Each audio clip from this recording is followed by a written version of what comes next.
প্রিয় দ্বাদশ শ্রেণীর শিক্ষার্থী বন্ধুরা, আজকের ভিডিওটিতে আলোচনা করা হয়েছে তোমাদের পরিবেশবিদ্যার একটি গুরুত্বপূর্ণ প্রশ্নের উত্তর নিয়ে। চলো দেরি না করে শুরু করছি আজকের ভিডিওটি। গুরুত্বপূর্ণ প্রশ্নটি, ফসল উৎপাদনে মাটির গুরুত্ব আলোচনা করো। চলো প্রশ্নটির উত্তরটি আমরা এখন দেখে নিই। প্রশ্নের উত্তরটি, মাটি পৃথিবীর উপরিভাগের অংশ। মাটি অনেক জীবের আবাসস্থল। মাটিতে বিভিন্ন ফসল জন্মায়, বৃদ্ধি পায়। উদ্ভিদ মাটি থেকে জল ও পুষ্টি দ্রব্য শোষণ করে। মাটিতে বিভিন্ন রকমের খনিজ লবণ মিশে থাকে।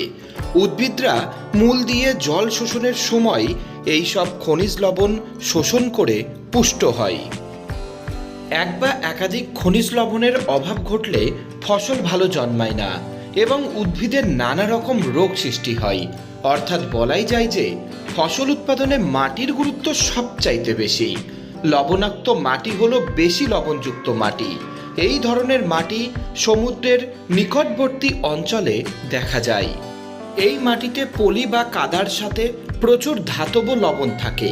এই লবণাক্ত মাটি চাষাবাদের পক্ষে তেমন উপযুক্ত হয় না। তবে অপেক্ষাকৃত স্বল্প নোনা মাটিতে আমন ধান, তুলো, পাট ইত্যাদির চাষ করা হয়ে থাকে। ফসলের ভালো ফলন মাটির উর্বরতার উপর নির্ভরশীল।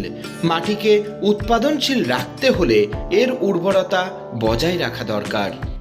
এবার প্যারা চেঞ্জ করে লেখো। আজকাল এঁটেল, বেলে, দোআঁশ, কৃষ্ণ মৃত্তিকাতে জৈব, অজৈব, রাসায়নিক ও কীটনাশক সার ব্যবহার করে সব ধরনের ফসল উৎপাদন করা সম্ভব হচ্ছে। উদ্ভিদের বৃদ্ধির জন্য ছিদ্রযুক্ত দানাকার গঠনের মাটি সবচেয়ে উপযোগী। এই মাটিতে গাছের খাদ্য উৎপাদনও বেশি থাকে। পরিশেষে একথা বলতেই পারি যে ফসল উৎপাদনে মাটির গুরুত্ব অপরিসীম।